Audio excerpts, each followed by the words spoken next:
ማታ ስተኙ እግዚአብሔር የሚባል የሆነ አካል ትዝ ብሎት የሚያውቅ ሰው አለ ብሏቸው ያውቃል? እግዚአብሔር ቁጭ ብሎ ወይም ቁሞም በሉት ብቻ በእናንተ ህሊና በምትስሉት እግዚአብሔር ትዝ ብሏቸው ያውቃል?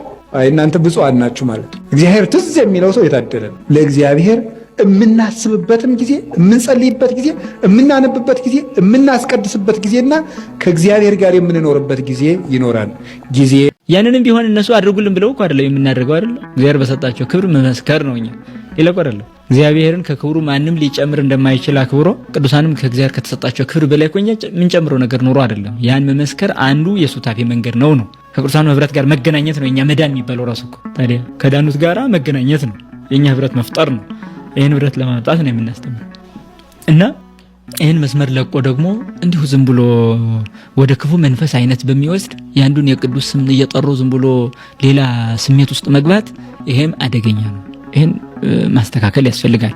ለምሳሌ ቅድስት አርሴማ እንግዲህ በሰማዕትነት የምትታወቅ ሰማዕተ ክርስቶስ የሆነች የክርስቶስ ሙሽራ የክርስቶስ ወታደር ናት። ታዲያ አንዳንድ ጊዜ የገቢ ምንጭ አድርጎ እስከ መቁጠር አሁን ቤተክርስቲያን ውስጥ እየተደረሰ በልዩ እይታ ደግሞ የእሷን ታወት ካላስገባችሁ የሚሉ ደግሞ ምንን እየተፈጠሩ ነው። ይሄ ለምን አስፈለገ?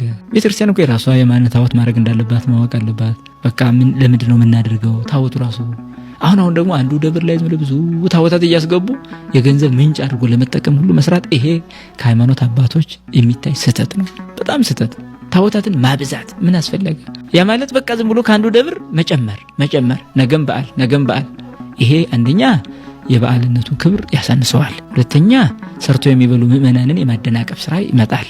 ይሄም ጭምር መታሰብ አለበት እና እንዲሁ ዝም ብሎ ገንዘብ ምንጭ የሆኑ አይነት እየሰሩ መሄድ ይሄ ወደ ቀደምት ጣዖታዊ አስተሳሰብ እንዳንመለስ ጥንቃቄ ያስፈልጋል። ቤተክርስቲያን ለቅዱሳን ታቦት መቅረጽ መታሰቢያ ማድረግ ነው። ቤተክርስቲያን ማሰራት፣ ስዕል ማሰራት ይሄ መታሰቢያቸውን ክብራቸውን መናገሪያ መዘከሪያ ነው።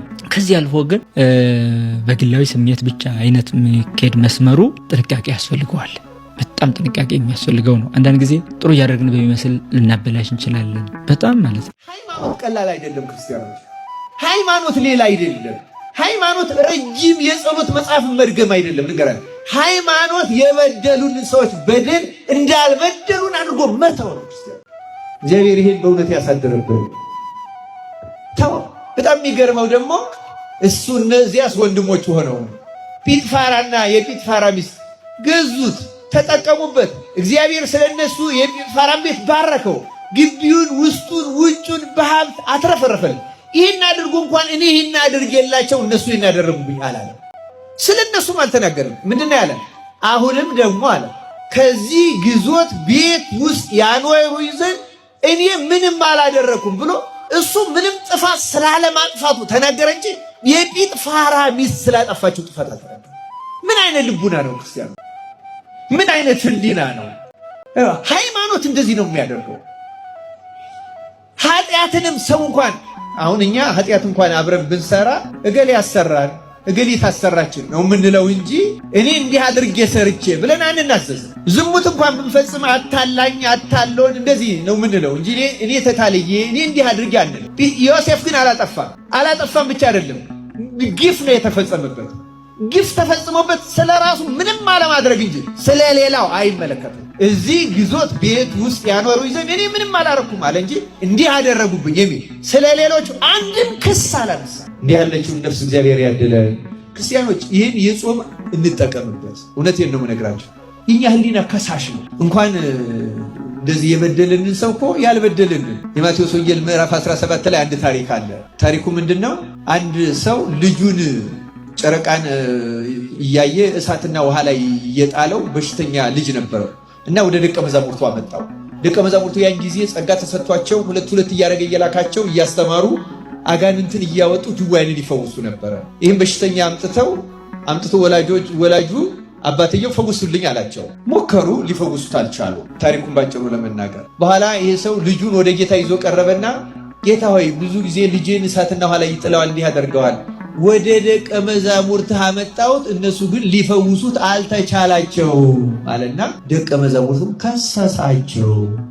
ይገርማል።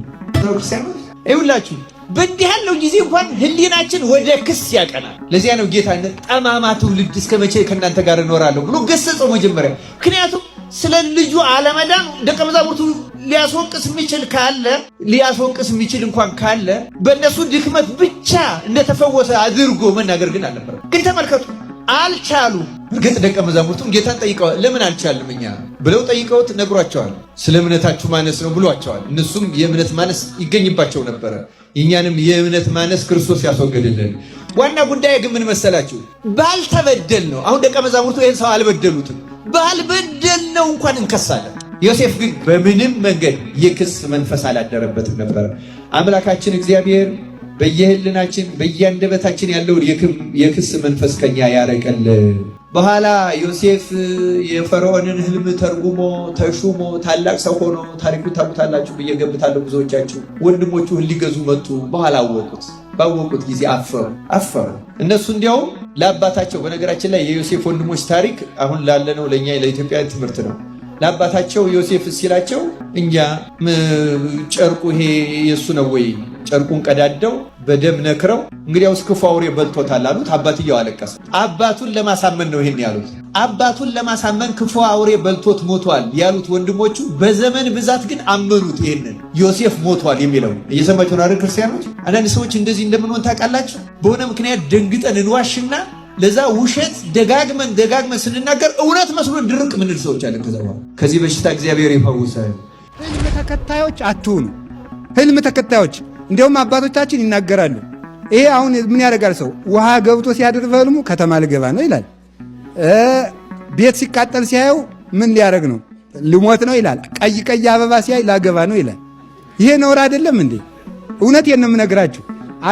መሬት ሲቆፍር በአድዋማ ሲያድር ልሞት ነው መቃብሬ። ይሄ ይኸውላችሁ በስቶ ነው። እሳት በህልማችሁ ካያችሁ እሳታችሁ በስቶ አድሯል ማለት ነው። መሬት ካያችሁ መሬት ባህሪያችሁ ሰልጥኗል ማለት ነው። ውሃ ካያችሁ ውሃ ባህሪያችሁ ውሃ አብዝታችሁ ጠጥታችኋል። ሌላ ትርጉም የለም። መሮጥ አቅቷችሁ እዚያው እየረገጣችሁ በህልማችሁ ካዳራችሁ ነፋስ በስቷል ማለት ሌላ ምንም የለው፣ ትርጉም የለውም። በቀር ቀይ ባለያችሁ ቁጥር እመቤታችን፣ ጥቁር ባያችሁ ቁጥር ሰይጣን ብትሉት የማይሆን ነገር ነው ማለት ነው።